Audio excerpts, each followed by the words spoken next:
Wow.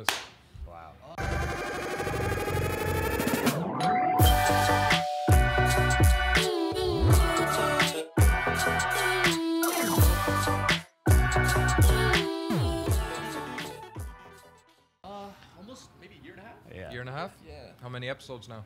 75. This is 75, Nice. yeah. Welcome home. This is the Residency Podcast. I am Jeff Tomasic with Drew Belcher and Lo Raven. Hello. Bringing you the biggest guests and stories in entertainment, business, pop culture, and sports from our brand new studio on the Las Vegas Strip inside the Mandalay Bay. Make sure to subscribe on Apple, Spotify, and YouTube. This episode is brought to you by Mandalay Bay. All is right in the world because football has finally started again. Woo. Do not forget that the Bud Light Beer Garden between Mandalay Bay and Luxor is the only place to enjoy the pregame and postgame for all of the home Raiders games. Tons of food, music, big guest experiences, and we will be there all the time to hang out with you guys. And Drew will be there. I'm going this weekend. Let's go. If you have not planned a trip to Vegas, by the way, for the weekend of October 9th, then get online and do it now because the highly anticipated third fight of the Tyson Fury-Deontay Wilder trilogy is at T-Mobile Arena and could be the sporting event of the year. Absolutely going to be crazy. Are you going? Trying to go? Yeah, We're gonna go. We're gonna Let's go. go. And finally, remember, summer might not be coming to an end in parts of the country, but in Vegas, Daylight Beach at night is an adult-only swim where you can enjoy amazing DJs and entertainment while we still have amazing weather here in Vegas. Make sure you come down and check it out. As always, come by our studio in the Mandalay Bay Sportsbook. If we're here, come say hello. We love you guys. We appreciate you. Let's get into the episode. It's a big one. Big 75. As always, wild one for you. We have the Panda himself, your goalie for the Vegas Golden Knights, and maybe the tallest guy ever on the podcast. For sure. Robin Lehner, welcome to the show, my man. Oh, thank you very much. Welcome. Excited to be here. Let's go. He's pumped up. He's pumped We're up. fired We're up, guys. pumped. I am. Yeah. Okay. We're not doing shots yet, water today, but we're ready to go. Before we go too deep, I do have a question for you. You have a Long Island tattoo on your neck. Yeah. What are your plans to get a Vegas tattoo? What do we have to do to convince you as a city here? I think this guy will do it with you. I'll get one if you get one. Yeah. Well, we got to make a bet. Oh, I love that. I love It's that. got to be some type of bet. Okay. Nah, I did it with Long Island. It was special to me. Okay. It really Awesome. was. It wasn't like, I didn't like other places or whatnot. It was just the relationship with the fans I had there was truly life-saving in some ways. Coming out of rehab, coming from a tough situation in Buffalo for 3 years, where obviously we sucked. Sure. Yeah. And rightfully so, the fans didn't like us there. And, I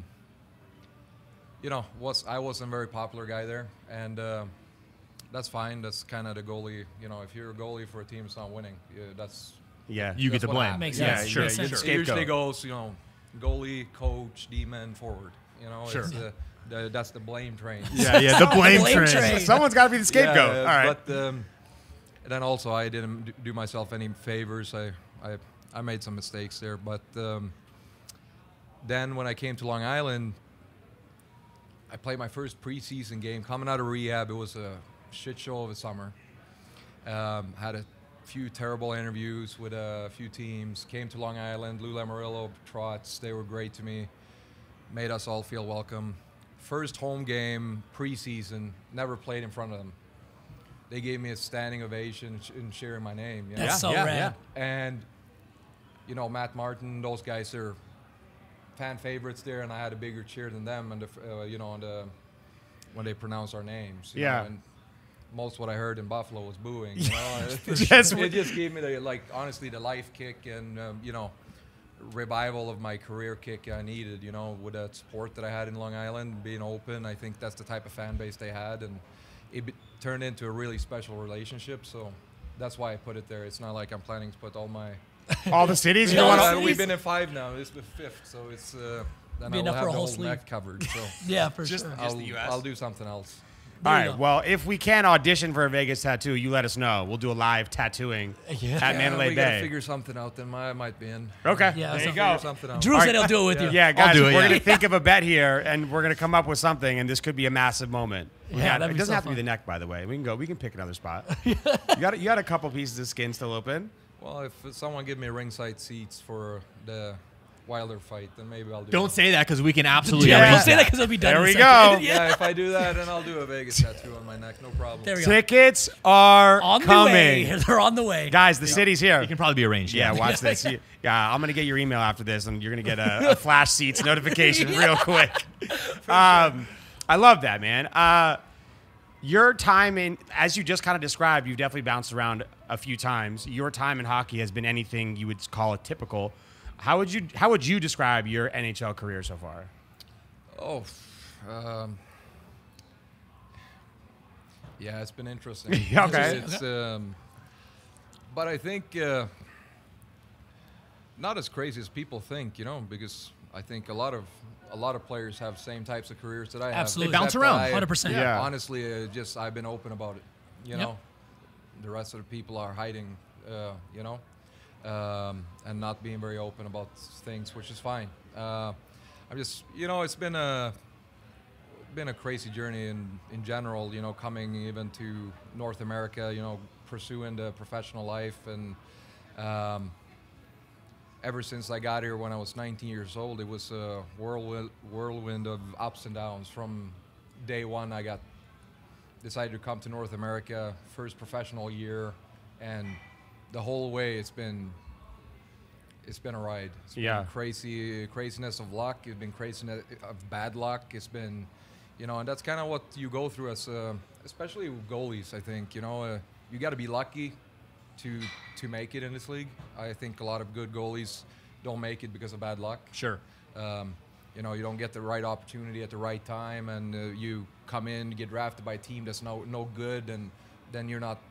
Again, goalie gets the blame, and then he gets out of the league, and it's about the right opportunities. And my career could have been over a few times, and it could have not have started if some people didn't get injured and stuff like that too. So For sure. it's I think most goalies have the skill, but it's also about opportunities. So. No, definitely. It sounds like you've embraced the journey, right? And I think that's the difference too. Some people try to hide all the stops or don't really own up to it, but it sounds like you've truly embraced it. Yeah, the comeback story is the best, though, right? Yeah. In sports in general, right? Ups and downs, and making sure that someone maybe have been counted out and comes back, shines through Yeah, of again. course. That's the ride, right? No, 100%. I think it happens in sports all the time. Yeah. It's just people don't know about it. Yeah. Like how many people that go through what I have gone through, or in any of the sports, it's just different. It's different depending on the sport and depending on how the sport handles it. You don't hear much about hockey or some other sports, but some sports you hear a lot about. Yep. It's a little bit different in all different cases of things, but it's I do appreciate the journey. I've learned a lot. Everything I've gone through, I've learned things with, and it's classic, build you up stronger, but Sure. It really does, right? I've gone through a bunch of crazy things like we all do, and everyone go through crazy things in their lives, but you got to kind of push through it and try to take advantage of opportunities and try to embrace it. Awesome. Do you think a goalie in the NHL has one of the most, or if not the most, pressure on a single player, like in a team sport? It's kind of like a pitcher does in baseball, having the ball all the time, or a quarterback does in football. Yeah, no, I definitely do. I mean, I'm not an expert on those sports, but Right. for sure, we are the ones that get the fingers are pointed at us. For sure. No matter For what, sure. it's and in some teams, some cases more than others, and it's a lot of pressure, but you get used to it. That's why like a lot of people look. The average age of goalies, I think, becoming a number one goalie in this league is around 27, 28, Yeah. and there's a reason for it. I've said many times, I think, yes, I was lucky. I broke in and played my first game when I was 19 in Ottawa, and I was up and down a lot. And Oh, wow, you're that young? You're 19? Yeah, Wow. and I Shit. broke into the league. I think I was 22 when I broke in as a regular. Right.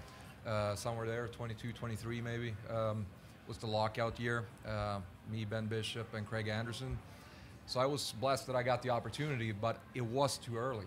Looking back at it, it was too early. And that's what caused a lot of issues. That's what caused a lot of things. And you know, the ride up and down to the AHL and NHL back then, the culture was very different back then. You know, AHL was no joke 10 years ago.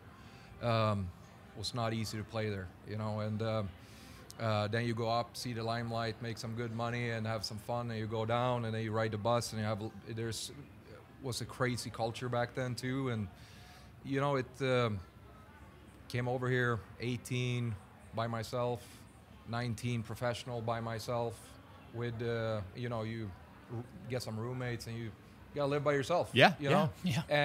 In a man's world, with the culture was in the AHL back then, it's not easy, you know? And yeah, I'm not complaining about it, it's just saying it was crazy times, man. And then you go through all the years goes by quick, and a lot of good things, bad things happen along the way, and you know, you just kind of roll through it. Man, you need that experience though, to be honest with you. You just don't have it at 19. Like you know what I mean? Like you need, and 5-6 years in the league and still being so young in your mid-20s, right? Sure. And you get a whole new perspective. But there's a lot of goalies that gets crushed for it too, you know, like a lot of goalies that gets introduced never get a chance early, again.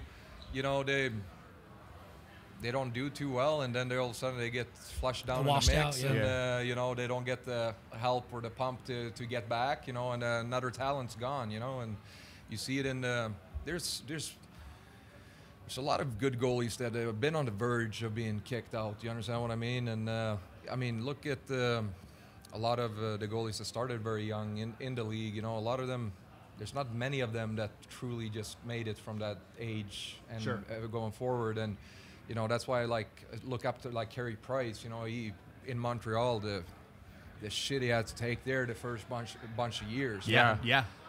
Especially when like they traded Halak and all these things, man. Like ruthless Canadian city. I played in Ottawa. It was kind of the same thing, but not as extreme as Montreal. But you know, any of those years, if he wasn't that mentally tough that he's proven to be, you know, like that's one of the best goalies in the world. Could have been out of the league too. Yep. You understand what I mean? Yep. If he didn't have that bounce back season and he won pretty much everything you could win that season, with a heart and all that stuff. But what if you take away that season? I mean, you're the position of all where he gets the his, praise and the blame. 8 for $10 million deal contract. Yeah. Yep. After that season. Yeah, for sure. It's about luck. It really is. What happens if he was hurt that season? You know, it's and that's just, he's more talented than that. I'm not writing him off. Look up to him a lot. Sure. But I'm saying it can happen easy to anyone, and there's plenty of, you know, I was watching this Carter Hart's thing this year, you know, in Philadelphia. Carter Hart's fantastic goalie, and you know, being called out by your coach and stuff like that, media-wise, at his age, I remember, you know, like it's not easy. Sure. And it does not help him get bounced back and save more pucks. You know, that's so sometimes I think that's why teams are careful how early they introduce goalies. Which makes sense. Yeah, because 18 and 19, I mean, by culture standards, you're an adult, but you're a kid at 18, 19 years old. You're a fucking kid. Most kids don't even know how to pay their checking I'm still a kid, and I'm 34. No, but I mean, a lot of people said, you know, my old coaches, I actually met him here in Sweden this summer. You know, he always said when I was younger, I was kind of too crazy to understand the importance of things, you know, but that wasn't it. It's just, I didn't care, you know. I didn't really care back then, you know, what people think. I was competitive, you know, when I go on the ice, but if you don't have that little switch of, you know, when game time comes, fans and stuff don't matter, or if you can't take that motivation and fuel you, you know, it can really eat you alive. Because again, we're goalies, we're gonna let in a goal. We don't have shutouts all the time. It happens, right? yeah. I mean, we let in goals pretty much every game, right? Yeah. So that's why having a 2 goals against average is really good. Yeah. But that means I'm letting in 2 per game. That means that 2 times per game I play this season, people are gonna say I suck. Yeah. Why is he playing here? You know what I mean? It's like, and with openness and all the other things, the comments that I get are hilarious. But it's I'm used to it. Yeah. I don't care. But a lot of people do. Yeah, for sure. It's not easy. I mean, you know, you have a secret to shutting off, I guess, in-game goals, or just a really good game or a really bad game, and being like, all right, cool, that's gone. Whether you did really good or really bad, moving on to the next one. You have a secret to that? Because that's tough. No, I mean it's different. Honestly, just don't go on social media. No. I do. That's the thing. Like, I mean, sometimes my wife tells me, like, maybe you should stay away right now. Yeah, This is not the night for Twitter. But she sees I still go on there because I don't know. It's something that fuels me. Yeah. It's, That's good then. But sometimes it doesn't. So it's like it's different. It's I can't really say when or what. It's just when it feels right, it feels right. But in the end of the day, it's a bunch of pigeons on their phone behind the screen. 100%. Twitter fingers. Who cares? Sure, Exactly. Most people that says things, they haven't been in position, they don't know the position, they don't understand it, and even most of the writers don't. Yeah. So, I like to keep up with it to see what the narrative is. To kind of see where the flow of both the team and also by myself. We work for the team and we play for the team, but we're also our own figures. So you kind of want to see kind of what everything's about. So you read the comments? Yeah, I love to read comments sometimes. Okay. Because I know you're super active on Twitter and For everything. sure. So yeah, no, I take breaks too. I can't do all the time. That's why, when I'm active, I'm usually active for periods of time that I take on purpose. I break, need my time on Twitter right now. Before I Sure. Your head explodes. for real. But Yeah. I try to again, there's no script to it. It's just kind of when I feel like it, wherever I am in my life, what daily issues or whatever it is, Yeah. and also what happens in the world, because some life events and stuff that happens triggers me to go in and talk about stuff. Of course. And sometimes it doesn't, and it sometimes I want to jump in on conversations and don't. Sometimes You do. I'm just bored and I'm like, Yeah, sure, screw sure, it. enough, why Sure. not, You ever have a good old fashioned Twitter battle that was amazing? Oh man, I'm sure you have. There's been some good ones, I think. Yeah. I think God bless Ray Emery, to his memory, but it was pretty fun. I was young in Ottawa, and I remember he beat the shit out of Holtby. yeah. And obviously in Canada they ask you everything about everything. Sure. And they came up to me, young guy, and I've been around, and they asked me about it, and I said what I thought. I said, if that was on the street, he would be charged with assault, because this is, in my opinion, you don't fight someone that don't want to fight you. Right. Yeah. And I said that, Holtby was basically trying to skate out of the ring. Yep. Yeah. But he caught him, and they had a fight, But, I have a lot of common friends with Ray. I heard he's the best guy ever, but I was young. Yeah. And I said my Chimed piece in, as yeah. usual. They asked me, I said it. Yeah. And I think it was girlfriend at the time. She started chimed going in? at it. Oh, She no. went Nice. at Oh, no. me, and it next, like, I was still young and fairly new, and she said some funny stuff. And next day, I had 25 cameras at my stall. Sure. Yeah. It just turned into It happened so hilarious. fast. It happened so fast. And Ray was playing a game during this. He didn't even know until like after the game, and he was good friends with Jason Spezza. So Spezza was talking to me about it. So I remember that one. It was a long time ago, but no, It happens. there's been a lot of different It It happens. happens. Yeah, it happens. It's okay. Yeah, but again, when you grow in and more years in the league, I would say I've always been outspoken, but You can pick and choose Now your you pick battles. your battles. Pick your battles now. You're like, your goalpost gets moved a little bit. Sure. every year, Yeah, you 100%. get a little bit more sway of what you can do and what you can't. For sure. Well, I mean, I think when you touched on that, you had obviously been to a lot of other cities and how important they were to you. When Vegas got the Golden Knights, this city absolutely erupted. What's your experience been like coming to Las Vegas with the fans, the new arena? A non-traditional hockey town. For sure. No, it's been very special. Obviously, as I said, like the Ottawa journey was a little bit crazy. I was very young, and we had good teams, bad teams. It was kind of a little bit up and down.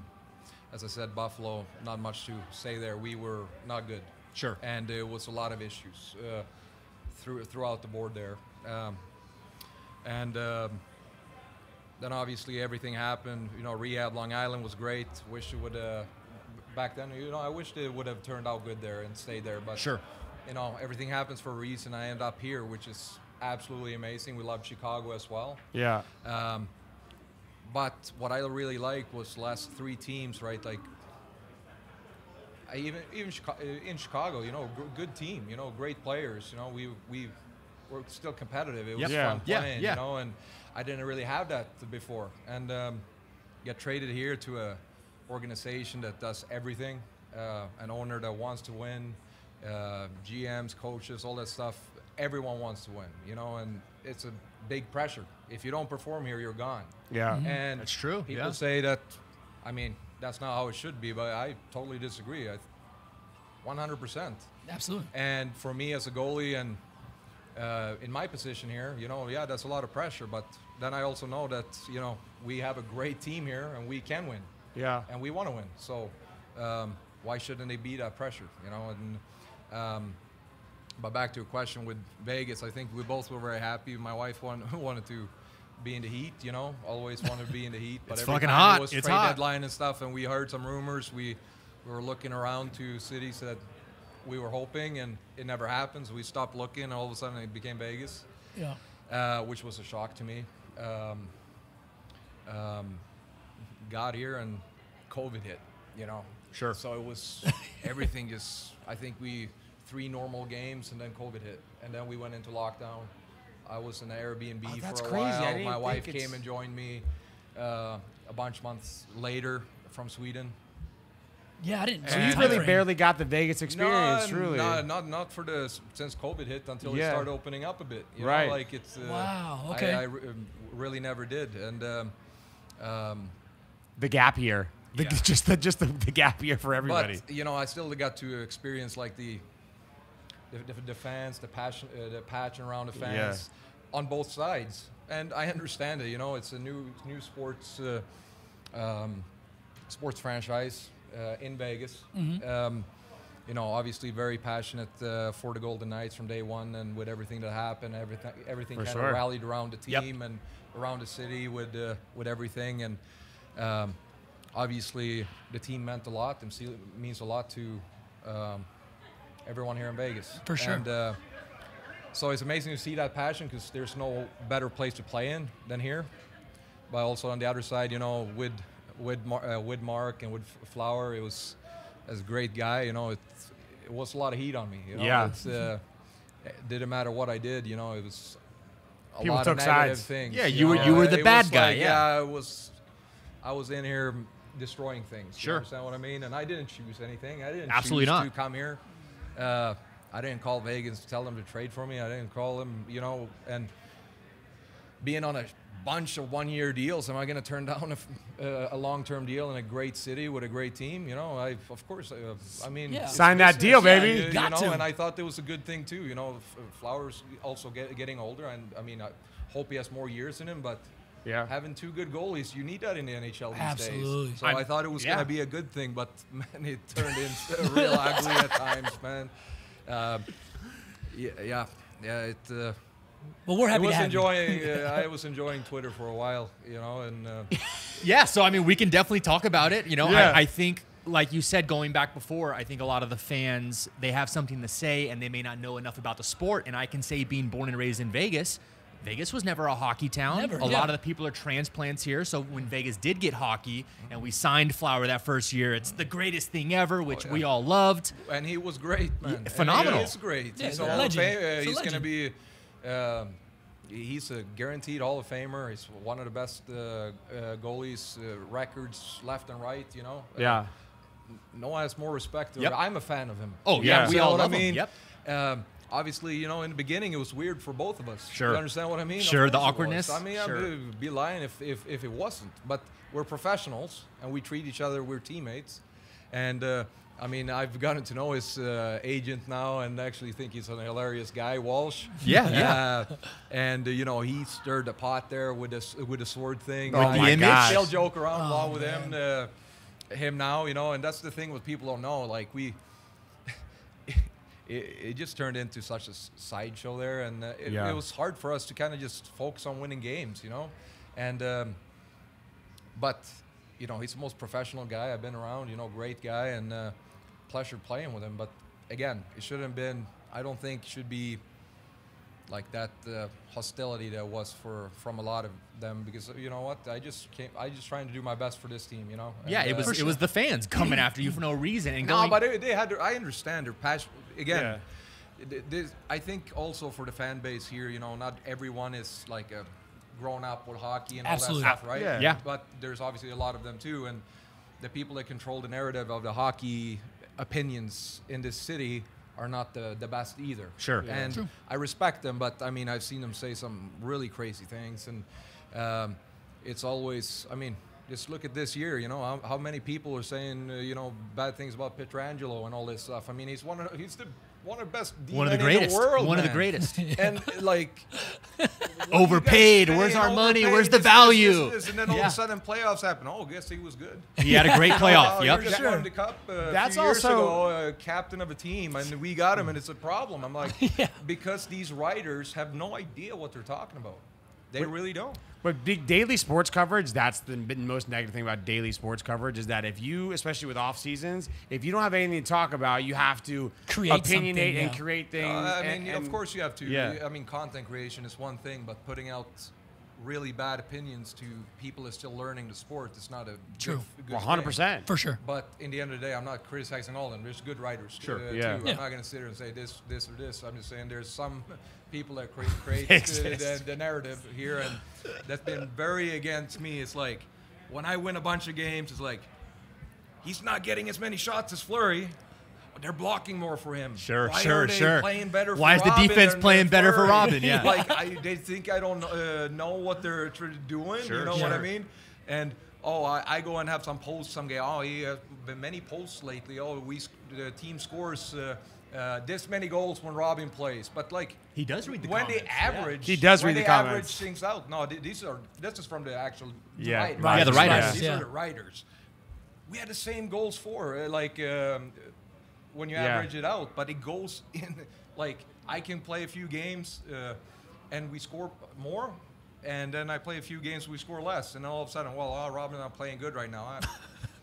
Flower's not playing, but when he was losing, it was all, you know, Flower is such an athletic person. Sure. Honestly, like, it's so impressive, the athleticism and how he plays the game, and really impressive to watch. And it's fancy. It looks great. It's, you know what I mean? So he can have 20 shots, let in 2 goals, but has 2 super saves, right? Showman, yeah.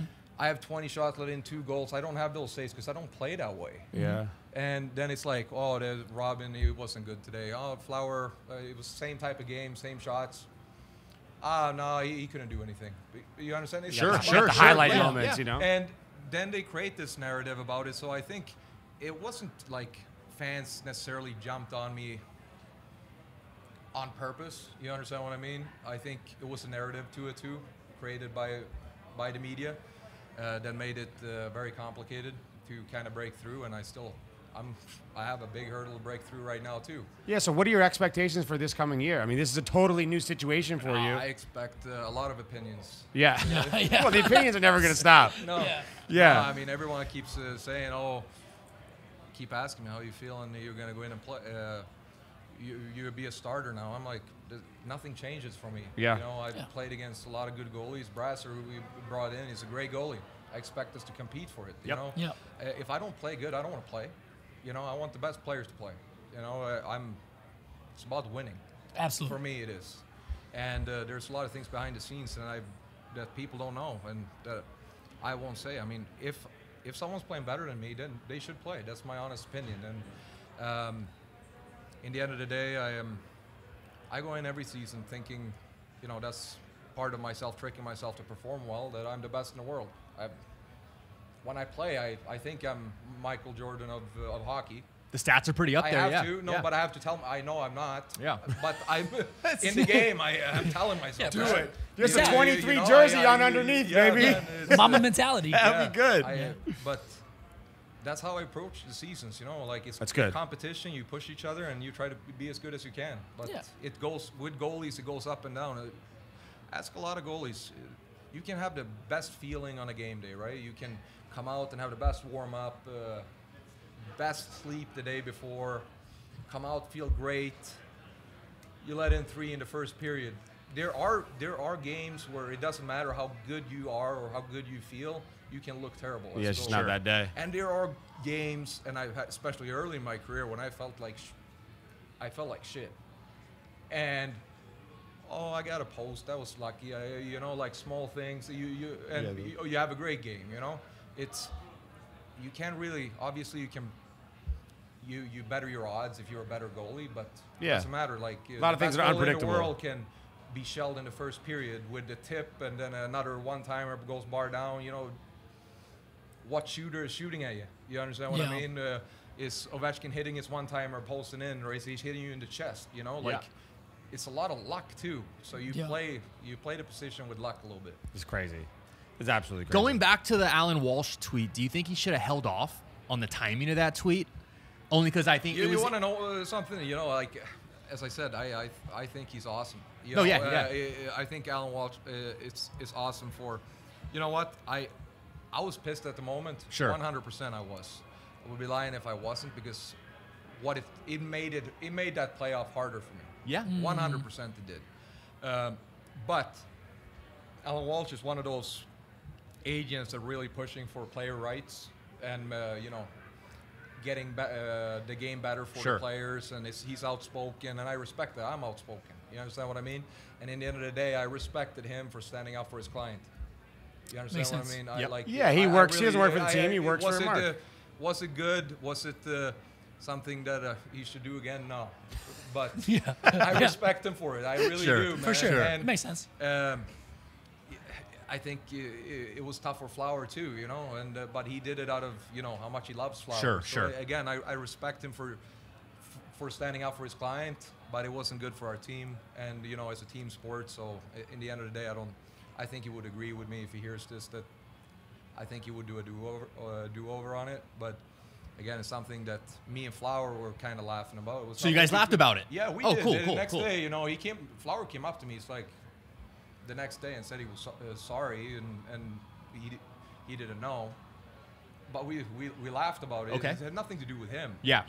And eventually it has nothing to do with Walsh either. It's with the cult of Flower that he created. Of course, and the media and the narrative. Yeah, you're absolutely right. Like the stampede of fans. He assembled the army to come against me. Every and they game. did. They did. And that's crazy.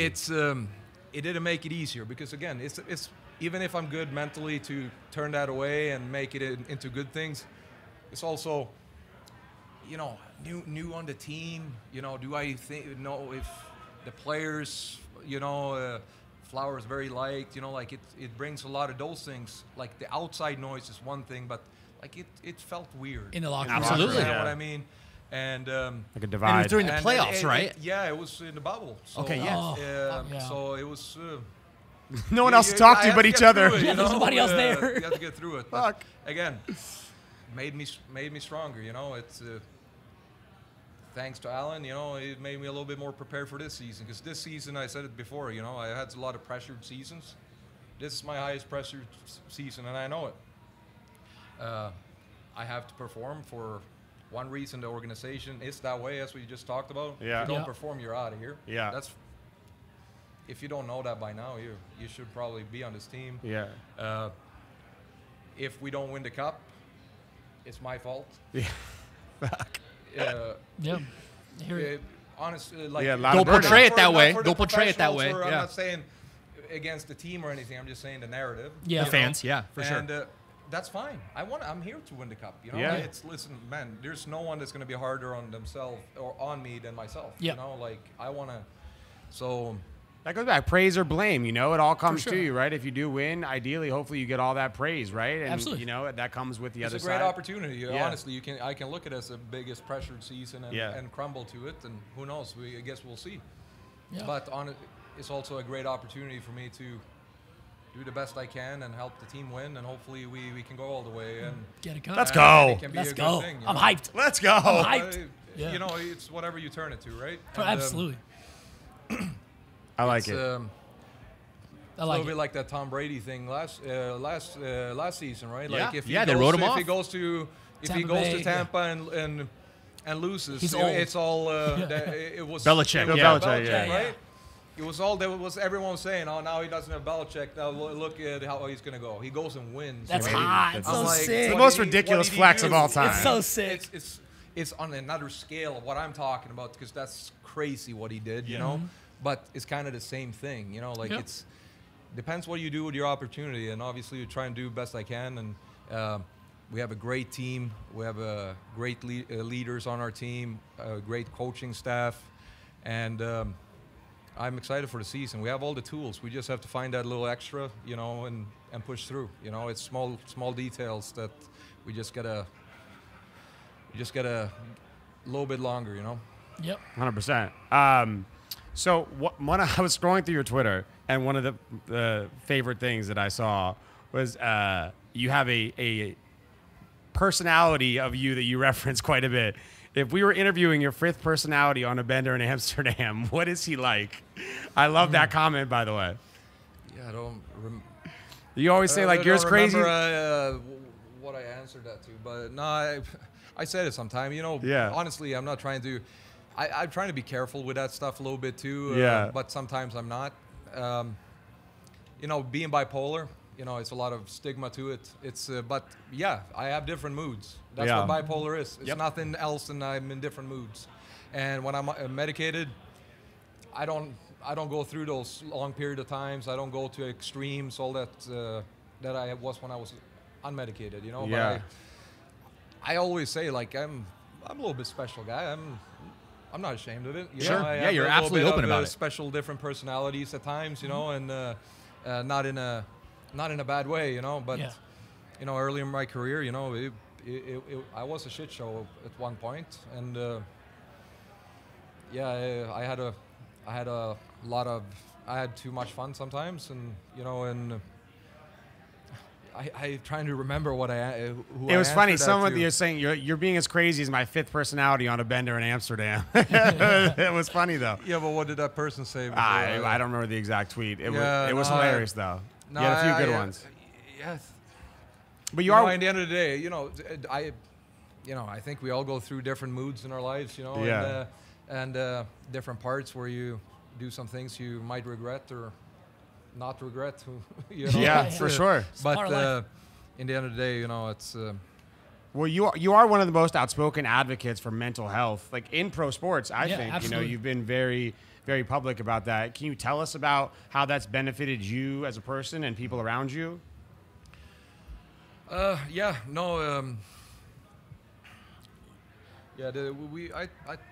talk a lot about this. Obviously, this main thing people ask me about. Obviously, since rehab and all that stuff, it's been a little bit more difficult with everything through COVID for everyone, I think. But I'm a part of. Try to be a part of the mental health conversation, right? And I'm part of with a lot of people, a lot of organizations, especially the Same Here organization. But there's a lot of crazy things going on, especially like I'm in the U.S., so I'll talk about the U.S. I'm not a U.S. citizen or anything, but man, I've been here for a long time. I care about this country. Let's get over it. You know? I pay taxes here more than a lot of people have. I'm more than all of us probably combined. That's fair. Exactly. That's fair. but like you know, in the end of the day, I want people to be healthy, and this is the controversial stuff that everyone keeps cutting out, right? It's the government's fault. End of story. You know. It's the corporation's fault. It's the stigma's fault. And what's the stigma? It's not that people think I'm crazy. The stigma is if you're open about something that we all deal with, one way or another, in different levels. You get screwed. End of story. Like people say it's not true, they're nuts. And it's the same with the mental health organizations and pharmaceutical companies and all this stuff. I mean, you can't even afford the medicine in this country if you don't make good figures. Absolutely. I looked at my medicines in Chicago. It was like $3,000-4,000 a month. Sheesh. That's crazy. That's more than people make. And diagnosed, and get diagnosed, rehab. So I'm lucky. I try to speak for all those people that are not lucky. You know? And then we were complaining about homeless crisis and, you know, drug epidemic, suicide epidemic, and all that stuff that kills way more people around the world than COVID would ever do. Absolutely. Story. Absolutely. And we like to put them in pockets, right? Like, what is mental health related deaths? You understand? Like, Yep. they miss a whole type of the spectrum, Yeah. right? It's like when you see, this is one of the most controversial ones that we always talk with the Same Here organization, right? You look at all the pharmaceutical-backed mental health organizations, there's a mass shooting. All the pharmaceutical-backed organizations say, oh, let's not blame this on mental health. Are you kidding me? Yeah, blame it on the gun. Yeah. Yeah. Everything's fine if you can go and shoot 30 people? Yeah, you're right. I mean, let's start to be honest about the conversation. Why are kids doing so much drugs? Well, they're in debt from college from their, 20 to 40, Sure. the majority of them. Yeah. Yeah. Is that not the government's fault? Yeah. And then they can't afford to pay for the medicines they need, so they start smoking a little bit. Okay, a little bit less stressed in the end of the month, and okay, that doesn't work anymore. Maybe I'll try some pills, or and okay, I can't thing leads afford to the next. expensive stuff, so I'll get some laced fentanyl stuff, and I die. Yeah. Yeah. No, but let's blame the cartel. Yeah, you're right. You're absolutely Well, right. if you don't create the problem, the cartel can't sell their product. Sure. So whose fault is it? That's what I keep saying, and every time I talk about it, they cut it. It's we keep looking at why there's issues with a lot of people, and I have issues, but I got help, and I took the open, honest way, which rehabs and rehabilitation program says you should be open with those around you, but the workspace says be quiet because you will get fired. You're Right? Yep. So you have to choose when you're a cop. Do I want to have mental health issues or want to keep my job? Sure. Right? Yeah, and I agree with you there. Military, Yeah. That's a good point. Me and Yeah. me and hockey, right? I had to pick open and honest, have this. I mean, I'm around my wife and kids and all that stuff, right? Open and honest with them, okay? That's great. But who am I around the most? Yeah, your team. Your Yeah. team. Yeah. Right? So the system wants me to be quiet. The system don't want me to talk about it with anyone. So the first few years trying to stay sober and stuff, if no one knew that I went to rehab and had these issues, blah, blah, blah, Yeah. then I could have picked up the beer the first plane ride again. Yeah. And no one would have said anything. Yeah. But I was open and honest, so I had that protection around me the first few years. You understand what I mean? In Long Island and whatnot, and GMs, coaches, everyone kind of knew. They don't. I knew they could look at my hotel tab because no one did before, and all that stuff. It's so many different problems involved in this, but we have a system that when you have trauma, everything is trauma, right? So like you go through life, you get traumas. Traumas affects people differently. And you look at military, you look at police, you look at, people, doctors that sees crazy stuff all the time. Sure. Obviously, it's trauma building up. It's crazy. For sure. But they can't get help. And then they wonder if there's some crazy ones in these professions. You understand what I mean? Yeah. Like, they can't get help. Because what happens? A lawyer could say, if I'm a cop and I come out and I say I'm bipolar 1, and Yeah. 98% of the population don't know what bipolar 1 is. Sure. They just think he's crazy. Yep. Yeah. So a Liability, lawyer yeah. could take this like this. Oh, that cop put 100 people in jail. They all walk. You're right. Yep. And what does that come from? Laws. Yeah. Right? Just a That weird we liability. don't recognize that Yeah. that we Yeah. all have these issues. You're going to tell me that a lot of people in those types of professions don't have issues? They do. Of do. course, You're but we absolutely have right. a system where they can't get help or can't be honest, and they have to self-medicate. And what happens?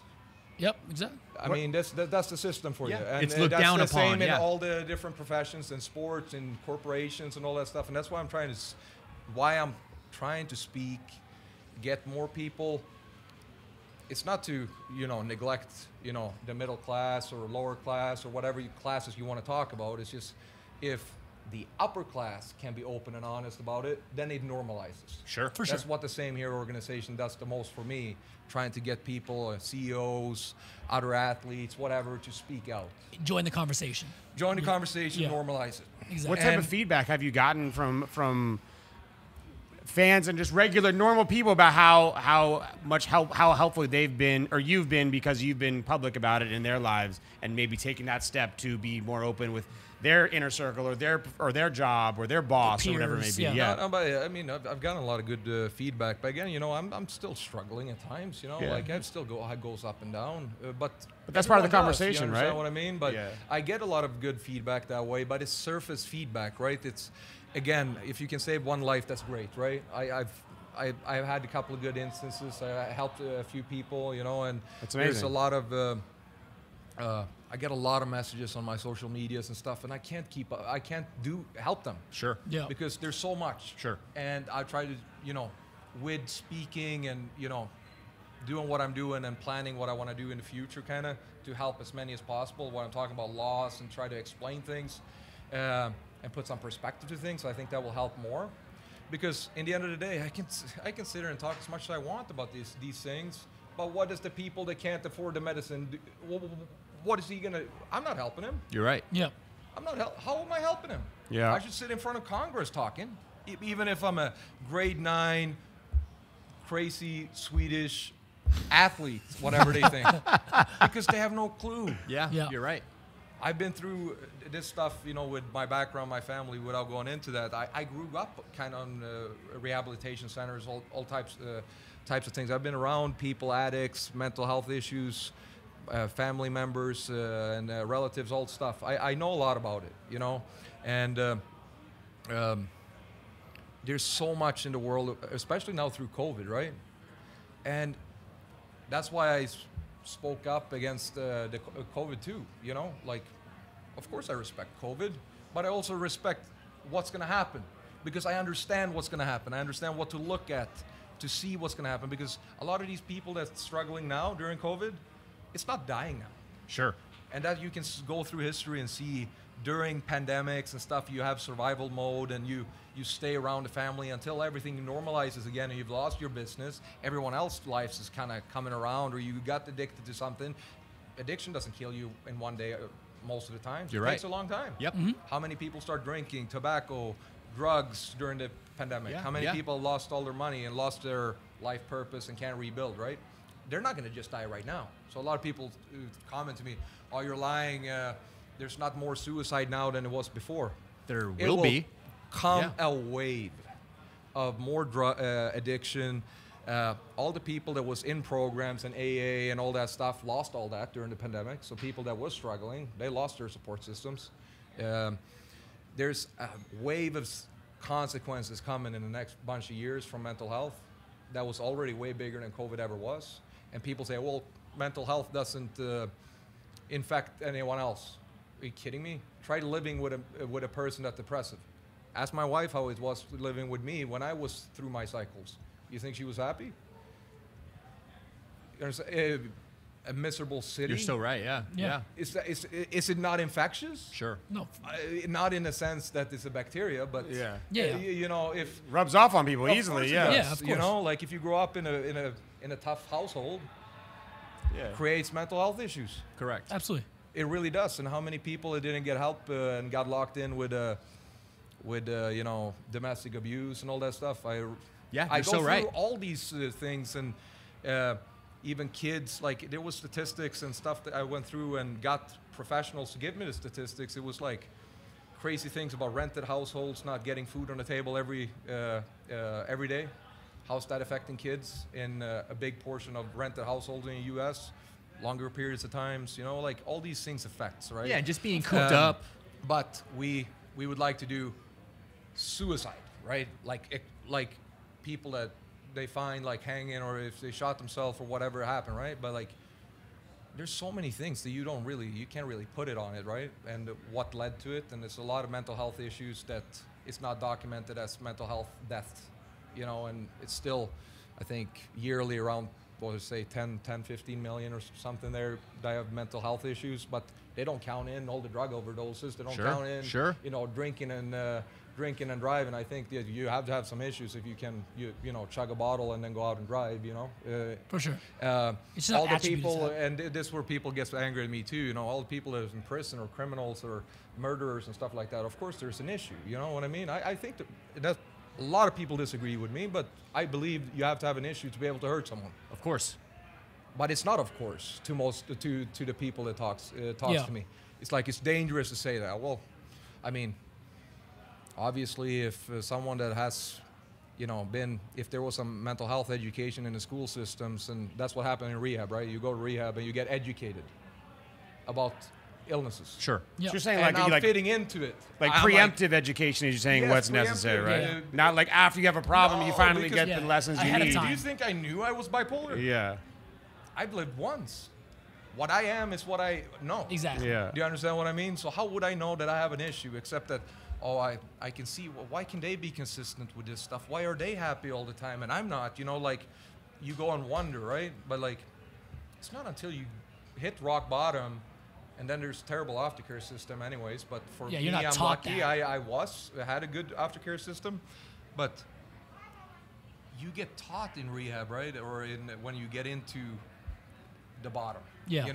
And then I'm like, okay, well, I fit into the ADHD, and then you do all the tests. Okay, I have ADHD, and then, okay, PTSD, some trauma, and then bipolar, and then you go through pattern your life, and okay, bipolar 1, and go through. It's not that easy, but like then you start reading about it, and you see yourself, and you start recognizing everything, right? Sure.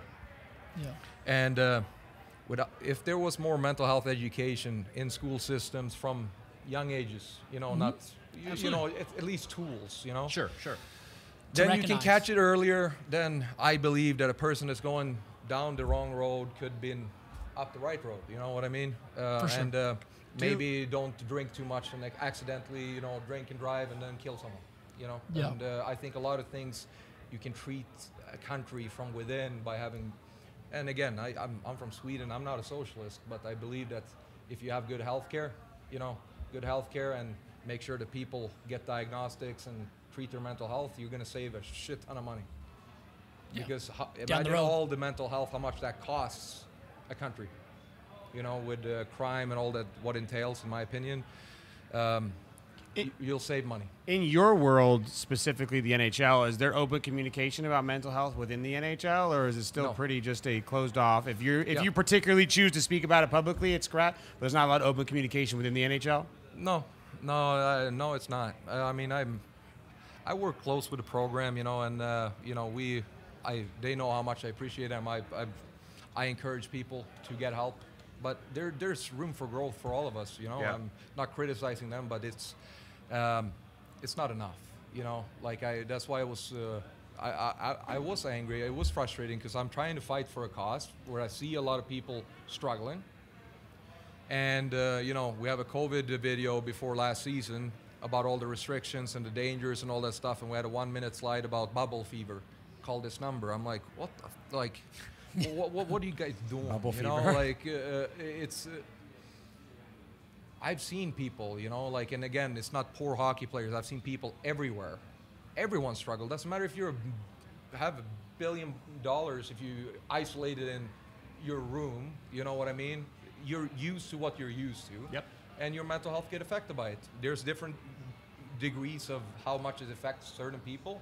But Of course. in the end of the day, it's a lot of people got affected by it, and I don't think any of the work of any corporations, not just the NHL, any corporation that's taking mental health seriously whatsoever.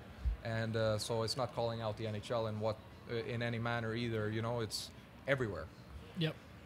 And it's Even in it's pro sports in unfortunate, man. generally, it's just a very Yeah, it's poor us, a poor millionaire that gets to do his job. Listen, man. Yeah. Yes, we're privileged. I'm not saying we're not. Right. But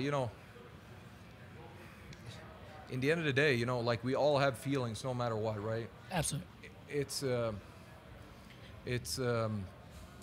It affects you, does. for Yep. everyone. Absolutely. And I got to. That's one of the benefits of being bipolar, right? Like when I got into my stages and all that stuff, I learned real easy. When I get into something, I learn really, I can become very knowledgeable about some stuff when I'm in my different moods, and going into the mental health, reading a bunch of books and doing a bunch of research about all types of different types of medicines and how to. How things really are, and reading through the lines and listening podcasts and all that stuff, the knowledge that they don't want you to know, that they don't want you to be taught. it's crazy, you know, like how you can. It's not about if you're what race you are, or what like poor, rich, all that stuff. As I'm saying, I'm fighting for people to have everyone should have the tools. Everyone should get help. But we all have emotions, and you know, there's a really good book that I read about trauma called Walking the Tiger that explained that, you know, when you talk about fight or flight, you know, if you look in the animal world, you an antelope in Africa. Sure. He doesn't get traumatized by being attacked by a lion because it's always in that flight mode, right? And but if a lion gets attacked, it gets traumatized because it's not used to it. Correct. Yeah, you're right. Do you understand what I mean? So they did a bunch of research. I think Kevin Levine, I think, wrote this book. He has a bunch of books. And they did research on earthquakes in different classes of society. Well, the lower class took the earthquake way better than the upper class, right? Because the lower class, they had to go up and get to work the next day. Yeah. You understand? Yeah, what they I get mean? through They it. couldn't sit and Yeah. simmer in it. Yep. They are actually strong. Like Yeah. their life has got them stronger. You understand what I mean? Yeah, yeah. Where, you know, a rich housewife going through the earthquake can sit at home, you know, think about it. think about it for a few months, sitting and start drink some wine, don't have to go to work the next day, right?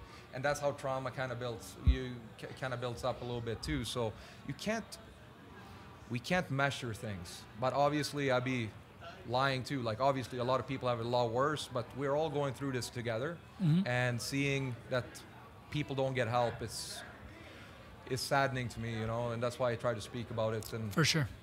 we should speak about this more.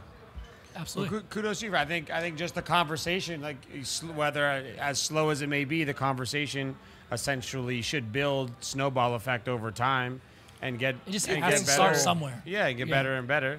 You know what? You know, I'm optimistic. I'm an optimistic pessimist. Sure. What do you call Yeah. it? Optimistic pessimist? Yes. Yeah. I try to be optimistic, but I also try to be realistic. You know, it's about money. You know, it's about powers. It's about you have to change a lot of powerful things to get things to where they need to be. And do I see in the immediate future that cops can be honest about their mental health issues? No. No, yeah, I think it's this is a very long it's term the same situation. people are still mad at me for talking about saying that I'm underpaid. Well, I will say it. And again, I'm not complaining about my pay. Yeah. I'm not complaining about my life. I'm not complaining about the money I'm making here. I love my contract. Me and my wife, my kids love it here in Vegas. We said yes, and I put the signature on the contract, and I was very happy with it. Yeah. Sure. Sure. Yep. But it's still not what I'm worth. Yeah. Yeah. That's what I'm saying. Yep. Yeah. For sure. If you take the statistics, which all other players in the league gets to do, except me, that was open, they put your numbers there, and this goalie's numbers there, and this goalie numbers here. Oh, you're there. That's the number. That's not how it works. Yeah. How it worked for me. Sure. You understand what I mean? It's just facts, and that's why I'm trying. Only why I'm saying that is because to prove a point that the system is built wrong. Because let's go into sport mental health for a little bit. You know, I say this all the time. I'm not a doctor. I'm not a psychiatrist. I'm not a diagnostic expert. But I have these issues. I have most of my friends and people I deal with on a day-to-day basis have different issues. So when you watch Michael Jordan's TV show, right? Yeah, yeah, You yeah. know, Last like, Dance? And Yeah. if you start inviting people into athletes' worlds, the crazy superstitions people have, right? Yeah. The crazy. I've seen the craziest superstitions Wearing the shorts every game. in hockey. You know, you have to tap this. Sure, sure. 20 times. You have to eat the same thing. You have to do. Your hair needs to be perfect, otherwise you're not going to score a goal. The skates need to be tied the exact same way. But that's superstition. That's not OCD. Sure. Sure. That's superstitious. You know, seen so many talented young players come in and they go bar down on me every practice, score on me every time in practice. Then it comes the game and they can't hit the net. He's not clutch. You know, he's nervous. He can't handle the big stage. Or is it anxiety? You understand what I mean? A guy that's inconsistent. He scores a bunch of goals 1 month and then goes cool for 2 months. Did he lose his talent? Sure. Or maybe does he have some bipolar in him? Does he have mood swings? You understand? Like, I see ADHD through a lot of people. Like, again, that's just in sports, but it's in all corporations throughout society, right? And if you have mental health education and treatment, imagine a company like Google, how many employees? 400,000 or 500,000? Yeah, a ton. So say, let's be like one of the pharmaceutical-backed mental health organizations now and say that 1 out of 4, struggles mental health, or 1 out of 5 they say, which is total bullshit in my opinion, because who is honest on a poll about their mental health in this country? How Probably do they get that minimal. numbers? Yeah. Because you get punished by it, so we have a system that you don't say it, but they say they have the numbers. Who's honest on a poll in general? Honestly, I didn't even know I was bipolar, so how would I even say if I had mental health issues, right? They don't diagnose people in this country because it costs too much. So let's scrap that away, but imagine that it is true, 1 out of 5 in a 500,000 employee company that struggles with mental health. Right. What if Google helped them? How much better would their workforce be? Yeah, you're right. 100,000 people. What would be in NBA, NHL, NFL, MLB, whatever, right? If they want to put in strength coaches, all these types of news, sports scientists and all that stuff to make you this little bit quicker. But for God's sake, don't have a mental health coach. Sure. Or a psychiatrist or a therapist on a team. Where good teams, don't make it all the way, and why? Why does? It's insane to me. We do everything with our bodies in sports, but we neglect the mind. I neglected my mind, and it needs to change. But I don't see it. I don't see how, unless a lot more people start talking about it. And did your game change? Did your skill? Did you think your mental toughness change and your skill set and your game improve once you actually officially figured out what happened to you? You don't think you were clear-headed and performed better? No. It's two different things. Mental toughness, no, because that mental illness, mental toughness. I said that before. I said in my master's speech. Not.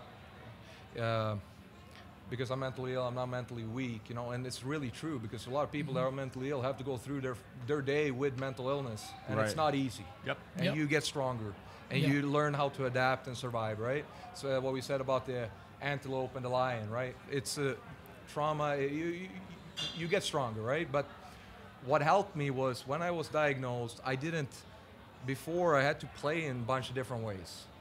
Like when I was depressed, I had to do crazy amount more to get ready for games, and I had to play more aggressive because my reaction time wasn't as good. I wasn't as confident, so I had to prepare different ways mentally to try to forget it. I had to go into bad memories in my head and all this stuff, and I had to play on anger through depression. And when I was hypomanic or manic, I was the most confident, chill, energetic goalie in the world. Like you could sleep 2 hours the night before a game and feel great, and I just have that, and then usually at those times I was better. Now when it's been a little bit different here through COVID because it's kind of been tough adjusting medication through, being isolated as bipolar, which you shouldn't be doing. Right.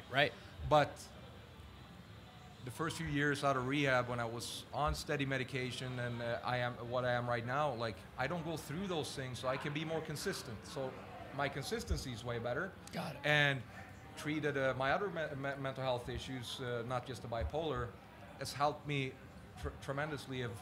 Obviously, if I have some, however you want to put the science in, of what's wrong with certain illnesses, you treat them, it will be better. You understand what I mean? And so I've seen consistency and focus and just having a normal routine, sleeping better, all that, and just living a healthier life in general. But it's also been a tough road with medications and trying and side effects and weight gain, all types of things, So, but like now I'm on now when it's opened up and COVID is not there, it's easier. Sure. So, Got it. so I wouldn't. It's not about mental toughness. I think that's part of the stigma, right? Like, if you have issues, you're not mentally strong. I mean, more mental clarity, no, right? I understand what you're saying, Yeah, but yeah. I'm saying, like, that's what I hear a lot, you know, like with Right. speeches and stuff like that. I was in New York a few years ago speaking in an event with the same here, and another organization I worked with a little bit, and a journalist was asking, you know, they were talking about CTE and all that stuff. Well, these days, you know, everyone crying about, you know, brain trauma and all that stuff. Back in the day, no one said anything. No one complained. Yeah, but, you know, I've been around. Do you know what they took? Yeah. Do you know what they went through? Yeah. Do you know how many of them have died? How many Yeah. have committed suicide? Yeah, you know, you're absolutely like, right. You understand Yeah, what I for mean? sure. That's how strong they were. Yep. Yeah. Yeah. You want to know what pills they took to be able to play? I mean, Or what their lives are like now. I mean, For sure. listen, it's just a thing in sports. Like, you play through an injury, you're tough. Yep. Are you kidding me? Honestly. Like, obviously, you know, we're competitive and all that stuff, and we do everything we can to play, but don't make it a hero thing, because sure. it's not pretty. It's way better now, but like back when I got into the league, it's not pretty, and I know a lot of other sports, athletes in other sports and stuff too. I mean, Football, you can play on a broken leg with Toradol in your system. You don't feel anything. Yeah. Yeah. I mean, they were making a hero thing in, what was it, Bergeron in Boston. They said he had a punctured lung. Oh, right? Yeah. Punctured You're right. lung You're right. It's crazy. in the playoffs. And they bring it out there like it's something that's good. Yeah. I'm like, it's... You're right. That's That not is a the- sports that- stigma, that though, It is a right? stigma. It is a stigma. It's like, you treat yourself bad and then you're tough. How twisted are we, right? Yeah. You understand what I mean? Yeah. If you go and get help, You're weak. You're soft weak. or whatever You're it is. soft. Yeah, yeah. You know You're what so I mean? right. Yeah. You're absolutely right. Like, look at they're heroes to me, because I know how tough it is mentally. That's tough to come out publicly. Yeah. Like Bruin came out the other day. You know, I have a bunch of friends that's come out over the years now. You know, with Colin Wilson in Avalanche came out before he retired in Colorado, and you know, throughout what is her name, the gymnast Simone Biles. Simone Biles. Biles. Yeah. Simone Biles. Man, it's the most disgusting thing I've seen a country do to a person. Yeah. Should cherish her. Ripped apart. Yep. Yeah. Yeah. She got torn apart, and even like tennis stars. Naomi and, Osaka, Naomi yeah. Osaka, Yeah. yeah. You know, like I saw McEnroe talk some bullshit. You know, like who the fuck are you, man? Yeah. Like what she did on that stage in front of this country, I can say out of personal experience that she saved more life than many people in this country will ever do. You know, and she's getting hacked down, Ripped being apart. soft. Yeah. These people that say that she's soft, they wouldn't last 1 minute with that pressure that she put herself in. Of course. Yeah, Yeah. You're absolutely. absolutely right. And I 1 think minute on her correct. social media of the shit that I know they say to her. I played in, was in Long Island, man, and we lost the second round to Carolina. I got pulled in the fourth game. We got swept, pulled in the second intermission, I think. And you have to you don't sit on the bench in Carolina, you sit with the fans. Oh shit. You Okay. understand what I mean? Yep. Yeah. Yeah. Yeah. Playoff game, we're just being swept. I mean, the shit that they're saying to me, you should have hanged yourself, you should have killed yourself, you should take more pills. You know, like all these things that they say and I hear fans saying and all that stuff. These so-called strong people, please put yourself in my shoes and try to survive one day. Yeah. Do you understand what I mean? Like, Of course. being open and honest and getting help to have a good, happy life should not be looked down at. You understand what I mean? It should be, we should push towards that, right? Yeah. Normalize that. Yeah, you're right. Yeah. Or just be honest, right? Like you're saying, like No, just but be, you should be. Yeah, if but you're having a problem, that's the be dream honest. scenario. Yeah. It's a dream scenario, but it's not the reality. True. That's why people are struggling. Yeah. True. Even age as well, you know. Naomi's so accomplished. No one can even imagine being that accomplished at that age, right? She's what, Yeah. 22? Yeah, 23 so years old? young. Hey, With how that much crazy is pressure? That whole story. Yeah. And Yeah. we don't talk. No one talks about it. No, just It's rip the what a report on hero social she media. is. Yeah. Yeah. You're right. Absolute hero. But let's talk about you know, someone else flashy that you know, play with a broken leg. You know, like It's or wild. someone that you know, goes through their career miserable with a happy face, and then after their career, you know, lose everything, lose life, family, divorce, suicide. He was tough. He held out. Yeah. He You're held right. out through career. He was tough. You're right. Man, like you have a, you obviously you have to work. You know you create a life for yourself depending what you want in life, but you gotta live too. You know, after your profession. You know, you gotta sometimes you retire one day. Yeah, be wanna you. live healthy, Yeah. right? Yeah. And many times that's too late. You know, and it's not just in sports. I'm talking general, Yeah. all types of work, right? And if it wasn't so damn expensive in this country, right, it'd been so much healthier. And if the government could take 5-6% of the military budget in this country and cure everyone or educate everyone and help everyone with their mental health, imagine how much more money they could put in the military.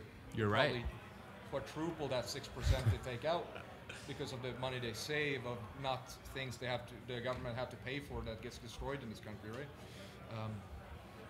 It's so backwards, you know. It's I have, you know, negotiate with a GM or with a team or whatever, and then you don't get treated fair.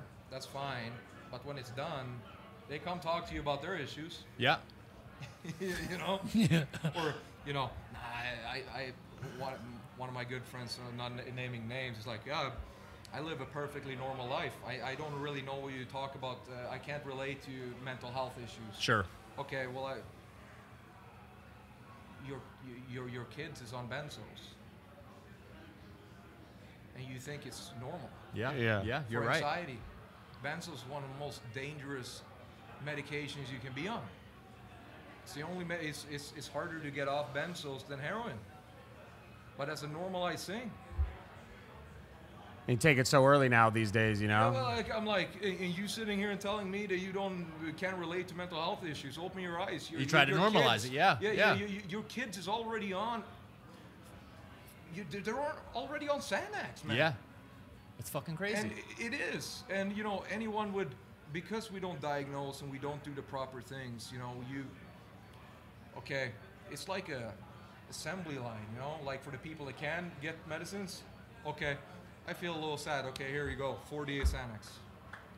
You understand? Go home, Jesus. mix a little wine and wonder why they overdose, you know? yeah. You're right. You're absolutely They right. Yeah. have Offset no it with something fucking else. clue, You're man. absolutely right. Instead of going into root causes and see, you know, all these things, they want to give you the most addictive things on there, so they keep coming back. The money. It's the money, like you said. Exactly, it Like you is, said. man. Like, Yeah. if you don't, it's dangerous for me to talk about.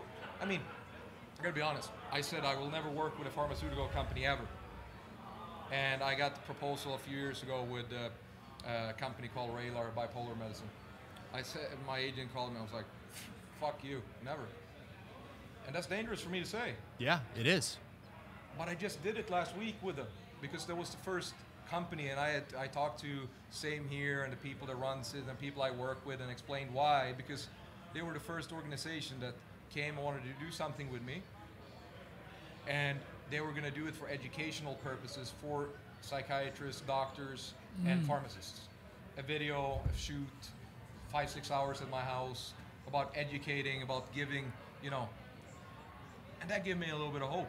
You know, a pharmaceutical company trying to educate these psychiatrists that's not in high demand for work, you know, like to be a doctor or whatnot, you know, like I've been with psychiatrists. It's like, yeah, I got in this medicine the other week. Let's try that. Oh, what does it do? The salesman, you know, he dropped it off last week. We'll see. You know, it's a We'll new see. thing. Go To try be it. determined. Like, without knowing my history, without really knowing, you know, it's like, it's these things that they push. Sure. Yeah. Instead of, you know, again, they're not even educated. I've met many psychiatrists that don't even understand what bipolar is. It's wild. That's the problem. It's crazy, right? Yeah. Yeah. Well, look, man, we appreciate you shedding light on all of this, definitely. And actually, I learned a lot today, to be honest with you. Man. And look, that's a wrap for the episode. That's all we got today. Robin, you're the man. Thank you for coming by. We're all excited for the season. Yeah, We're all me too. excited to Yes, hear. sir, man. So we ended on a little negative type note, but I think I'm really excited for this whole thing. Thanks for having me. For sure. We appreciate you, my man. Thank you so much. Before we close out, I do want to say, normalizing mental health awareness, I think, which is what you're trying to push, should be brought to light, because us as all men who want to, I guess the stigma is provide for your families, protect your families. Yeah. We don't talk about it because it's not fucking cool. It's not manly. It shouldn't be that way. Yeah. And it should be brought to light like you've been talking Absolutely. about. Open up the discussion. Shout out to the team that I work with Theo Fleury and Darren Rowell and Eric Cousin, and same here, they exactly what you said.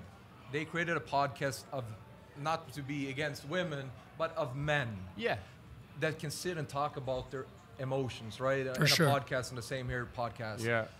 Because that's normalizing it, because we as men, we don't talk about feelings, right? It's not cool. Not at all. And, Yeah. and like you Not said, at it's all. 1 in No, 5. we're- It's definitely more than 1 in 5, like you said. Yeah, for And it's sure. not, you don't have to be bipolar. You're No. still going to go No. through different Stuff. mental health Like, issues. We all have our Everybody has days, emotions. man. If your mom dies, the partner dies, you're not going to go through some shit.